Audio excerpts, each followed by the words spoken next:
अब हम लोग समचतुर्भुज के बारे में पढ़ेंगे, ठीक है। समचतुर्भुज को रोम्बस भी बोलते हैं। समचतुर्भुज होता कैसे है, पहले देखो चित्र बनाते हैं।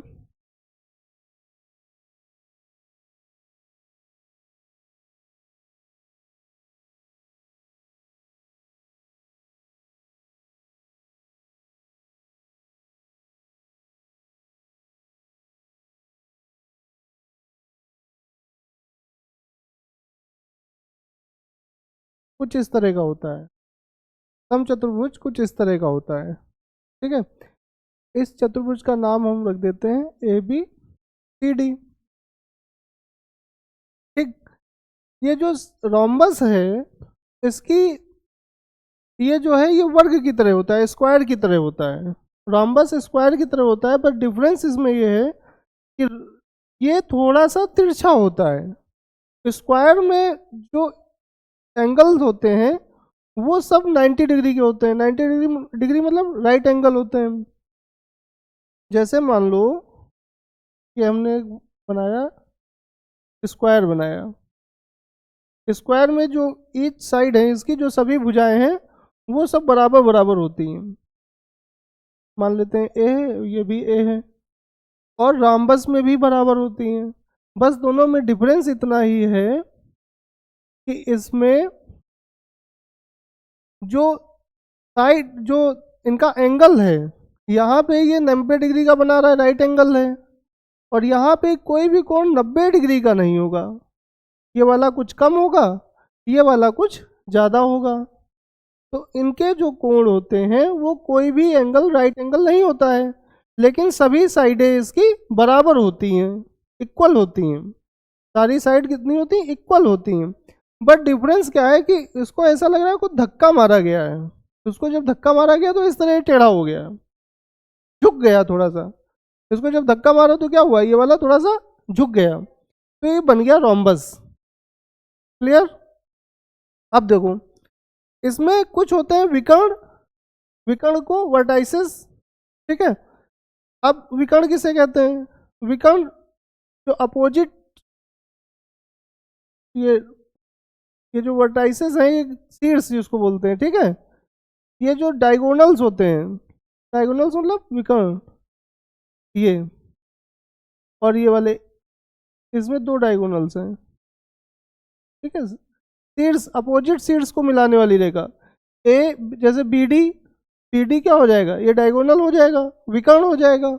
और AC क्या हो जाएगा, ये भी डायगोनल है। इसमें से जो इनके डायगोनल्स होते हैं या विकर्ण हैं वो समान लंबाई के नहीं होते हैं, एक बड़ा होता है और एक छोटा होता है। अब इसी चित्र को देखो तो पता चल रहा है BD जो डायगोनल है वो बड़ा है और AC छोटा है। ये यहाँ से यहाँ तक है और ये केवल इतना ही है। आई बात समझ में। तो दो डायगोनल्स होते हैं। फिर आगे देखो, ये जहाँ पे बाइसेक्ट करते हैं, ये जहाँ पे काटते हैं एक दूसरे को, वहाँ पर राइट एंगल बनता है। राइट एंगल का मतलब 90 डिग्री का बनता है। ये इस पॉइंट पे एक दूसरे को बाइसेक्ट कर रहे हैं, काट रहे हैं, ठीक है, और राइट एंगल बना रहे हैं, ठीक है। तो ये राइट एंगल बना और यहाँ पर राइट एंगल बना, ये राइट एंगल बना और ये राइट एंगल बना। तो इसमें 4 राइट एंगल बन गए, ठीक है। और ये इसमें 4 त्रिभुज बने, ट्रायंगल भी 4 बने। कौन कौन से 4 ट्रायंगल बने, ध्यान देना। एक ये वाला बना, ठीक है, एक ये वाला बना,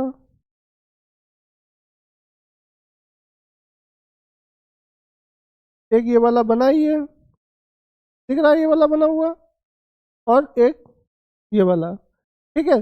तो ये 4 जो है कांग्रुएंट, कांग्रुएंट मतलब समरूप, ये समरूप वो बने, क्या बोलते हैं, समरूप त्रिभुज बने, समरूप ट्रायंगल बने, कांग्रुएंट, कांग्रुएंट ट्रायंगल बन गए, राइट एंगल बने। तो इसमें ये समझना है तुमको कि ये जो इसके डायगोनल्स हैं, डायगोनल्स होने विकर्ण BD और AC, ये एक दूसरे को O पे बाइसेक्ट कर रहे हैं, और जहां पर ये बाइसेक्ट करते हैं वहां से डायगोनल जो है 2 बराबर भागों में इक्वल इक्वल लेंथ में वो हो जाते हैं, डिवाइड हो जाते हैं, इक्वल लेंथ में डिवाइड हो जाते हैं। मान लो BD की लंबाई जो है, BD की लंबाई 16 मीटर है। कितनी है? 16 मीटर। तो BD जो है 2 बराबर भागों में बढ़ जाएगा, ये 8 मीटर हो जाएगा और इधर भी 8 मीटर हो जाएगा। समझ में आई बात? अब मान लो AC की जो लंबाई है वो 12 मीटर है। कितनी है? 12 मीटर।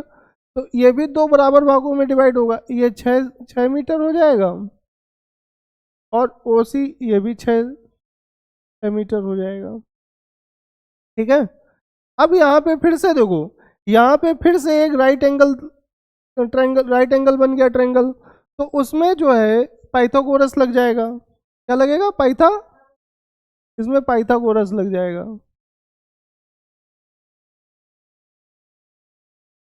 पाइथागोरस लगेगा। पाइथागोरस, ये देखो ऐसे लग गया पाइथागोरस। ठीक है। इस वाले त्रिभुज में ये वाला हो जाएगा आधार, आधार मतलब बेस, ये हो जाएगा परपेंडिकुलर, तो ये हो जाएगा हाइपोटेनियस, कर्ण हो जाएगा। तो हमें पता है बेस का स्क्वायर प्लस परपेंडिकुलर का स्क्वायर बराबर क्या होता है?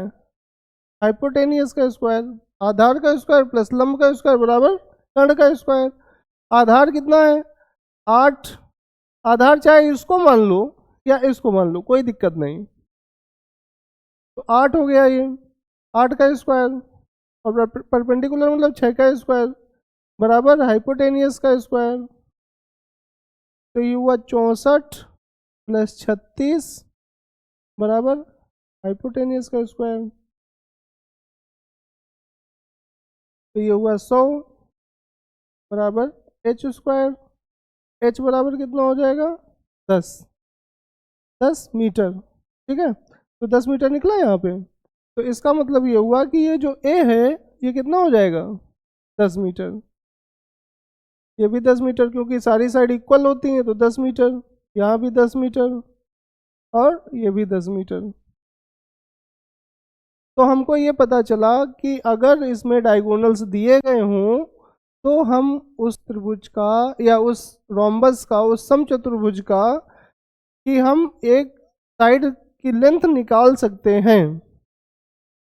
ठीक है। क्योंकि जो रोम्बस होता है या समचतुर्भुज, उसके जो डायगोनल्स होते हैं वो एक दूसरे को जहाँ बाइसेक्ट करते हैं वहाँ 90 डिग्री का कोण बनाते हैं, राइट एंगल बनाते हैं। ठीक है। तो जब राइट एंगल ट्रायंगल जहाँ भी बनेगा वहाँ पर हम पाइथागोरस फार्मूला यूज कर सकते हैं। उस पाइथागोरस फार्मूला से हमको उस रोम्बस की एक साइड पता चल जाएगी। जब एक साइड पता चल जाएगी तो हम उसका परिमाप निकाल सकते हैं, पेरीमीटर निकाल सकते हैं। क्लियर? तो यहाँ 10 10 10 सब पता चल गया। तो इसको अगर हम इसका पेरीमीटर हम निकालना चाहें तो हो जाएगा 40 मीटर। सारे 10 10 10 को जोड़ देंगे, 10 10 दूना 20 30 और 10 तिया 40। तो इसका जो पेरीमीटर हो जाएगा वो 40 मीटर का हो जाएगा। बात समझ में आई? तो ये इतना बस रोम्बस में इस तरह रहता है। फिर से देखो थोड़ा सा रोम्बस के बारे में बता दें।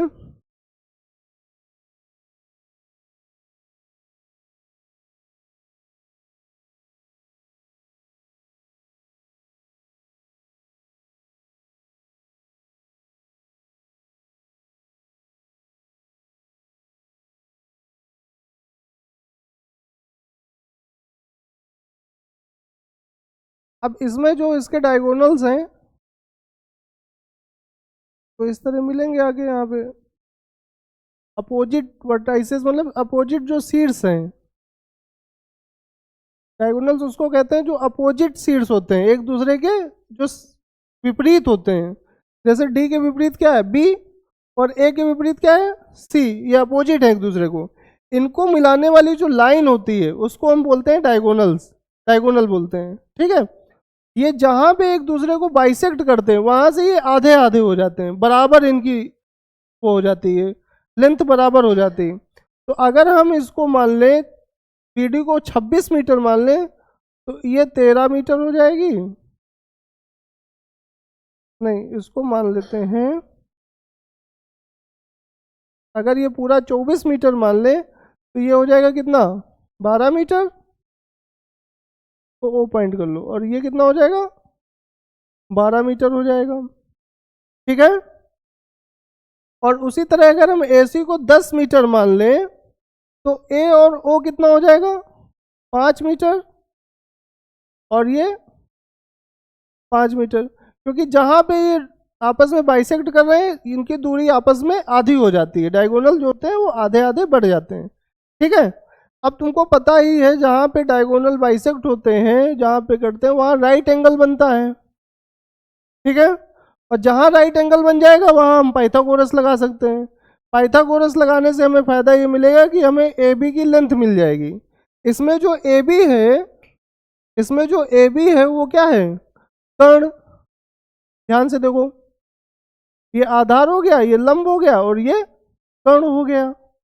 आधार का मतलब बेस, परपेंडिकुलर, और ये हाइपोटेनियस, कर्ण हो गया। अब हम आधार का स्क्वायर प्लस लंब का स्क्वायर परपेंडिकुलर का स्क्वायर करेंगे तो कर्ण के स्क्वायर के बराबर आना चाहिए। तो 12 का स्क्वायर प्लस 5 का स्क्वायर बराबर कर्ण का स्क्वायर मतलब h का स्क्वायर। तो ये हो जाएगा 144 प्लस 25 बराबर h का स्क्वायर, तो हो जाएगा 169 बराबर h का स्क्वायर। तो h बराबर हो जाएगा 13 मीटर। तो हमें ये इसके एक साइड पता चल जाएगी 13 मीटर। ये साइड जो इसका हाइपोटेनियस है वो इसकी साइड है, एक भुजा है। ये 13 मीटर पता चली। अब ये 13 हो गया तो ये भी 13 मीटर, क्योंकि रोम्बस में सारी साइड इक्वल होती हैं, बराबर होती हैं। ये भी 13 मीटर और 13 मीटर। तो हम इसका निकाल लिए पेरीमीटर निकाल सकते हैं, 13 चौको 52 मीटर। ठीक है। अब आ जाओ इसके एरिया पे। इसका क्षेत्रफल कैसे निकालते हैं, रोम्बस का क्षेत्रफल या एरिया रोम्बस का।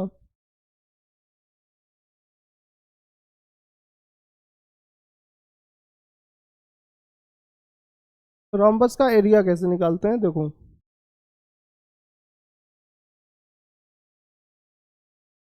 अगर हमें रोम्बस के डायगोनल्स पता है या समचतुर्भुज के विकर्णों की लंबाई हमें पता है। मान लो AD बराबर जो है AC बराबर कितना दिया हुआ है, AC बराबर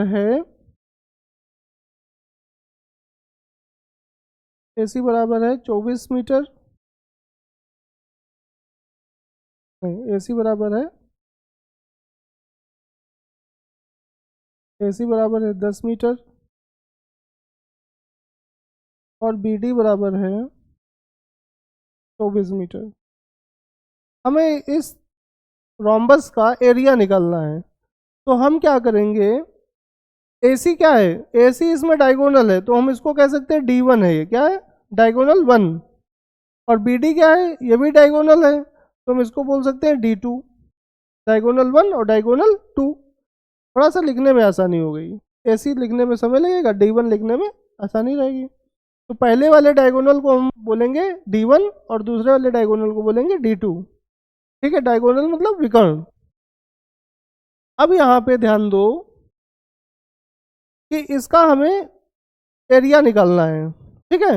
एरिया निकालने का एक फार्मूला होता है, एरिया का सूत्र होता है इसमें, एरिया बराबर होता है D1 इंटू D2 बटे 2। D1 का मतलब पहले विकर्ण डायगोनल पहला वाला गुणे दूसरा वाला डायगोनल, और जितना भी आ जाए उसको 2 से भाग दे देना है। पहले वाला डायगोनल की लंबाई कितनी है, 10 मीटर। दूसरे डायगोनल की लंबाई कितनी है, लेंथ कितनी है, 24 मीटर। उसको हम किससे डिवाइड कर देंगे, 2 से डिवाइड कर देंगे। तो 2 1 2, 2 पंचे 10, 24 पंचे 120, और हर चीज़ मीटर में है तो ये हो जाएगा स्क्वायर मीटर स्क्वायर। ओह, यहाँ पे 24 रहेगा केवल। ठीक है। BD की लंबाई कितनी रहेगी, 24 मीटर। ठीक है। तो ये 120 मीटर स्क्वायर इसका क्षेत्रफल निकल आएगा, D1 इंटू D2 बटे 2। अब ये फार्मूला आया कैसे, या कोई और भी तरीका है निकालने का? मान लो फार्मूला भूल जाओ, तब हम क्या करें? उसका भी तरीका है। हमें पता है कि इसमें समकोण त्रिभुज बनता है, राइट एंगल बनता है, ठीक है। राइट एंगल का एरिया कैसे निकलता है? 1/2 बेस इंटू हाइट, आधार गुणे ऊंचाई, ठीक है। तो अब हमें पता है AC बराबर 10 है, तो ये हो जाएगा 5 और ये हो जाएगा 5 मीटर। ये पता है कि नहीं पता है? 2 बराबर भागों में बाइसेक्ट हो रहा है ये 5, ये पूरा 24 है, तो ये हो जाएगा 12 मीटर, हो जाएगा 12 मीटर। और ये वाली जो भुजा है, ये राइट एंगल है, 90 डिग्री का है, तो यहाँ पे पाइथागोरस है, ठीक है, मतलब समकोण त्रिभुज है, राइट एंगल है। तो हम यहाँ पे क्या कर सकते हैं, इसका क्षेत्रफल, राइट एंगल का क्षेत्रफल बड़ा आसान होता है, राइट एंगल का क्षेत्रफल निकलता है 1/2, राइट एंगल का जो क्षेत्रफल होता है वो बोलते हैं 1/2 बेस इंटू हाइट, ठीक है। तो यहाँ पे 1/2, बेस कितना है?